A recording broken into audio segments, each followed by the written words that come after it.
to all of you, and you've made Golden Globe history tonight. Damien, I'd like to start with you. How many no's before you knew this was actually going to happen? How many no's? I mean, it was yeah, many, but enough to fill 6 years. That's how long it took to actually get the movie going.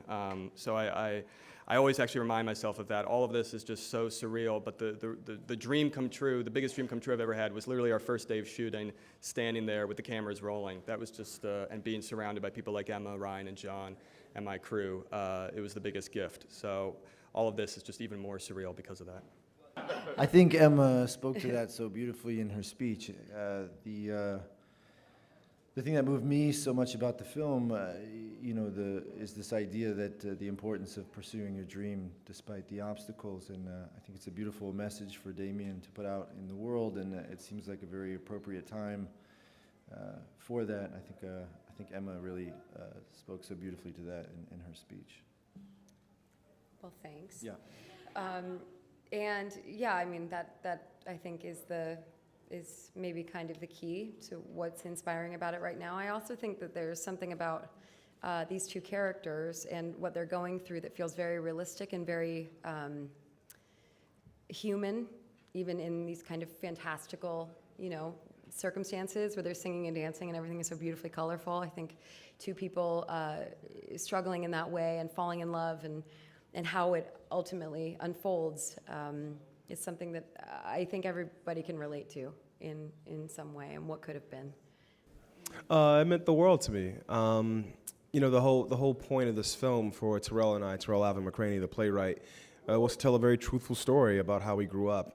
And so going to Miami to make the film, because this story, I think, not that it's universal, I think it's very specific, to be honest, but we could have told the story in New Orleans, we could have told it in Atlanta, Georgia, where our budget would have gone much farther than it did in Florida, where there's no tax incentives.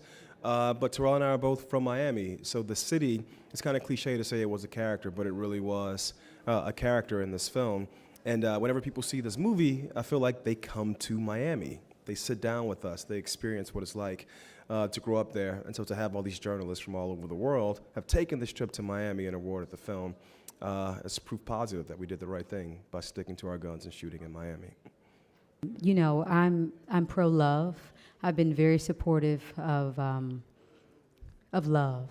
And at the end of the day, I think that no matter where you come from and who you love, you deserve to have a right to the American dream and to also have your story told. And so I'm so thankful to be a part of this true American story. I'm thankful to be a part of a cast and a director who is pro-inclusion. And I just think that anybody who is representing hate is a part of the problem, and I hope we can learn from each other and be more empathetic of one another. And I hope that we can all remember at the end of the day, we all bleed the same color. For this television series. I'm really shamefully going to nick Andy Harris's reply to this, which is, has she watched it? And then probably I'd just like to hear her talk for about 2 hours. That would be nice. There was a moment when he stands up in a cabinet meeting and staggers out of the room, and it was my idea that he actually reach right straight into his trousers and walk off. This was inspired by a quote from Churchill when someone pointed out that he'd left his fly buttons open. And his quote was, "It's not a problem. A dead bird never leaves its nest." So,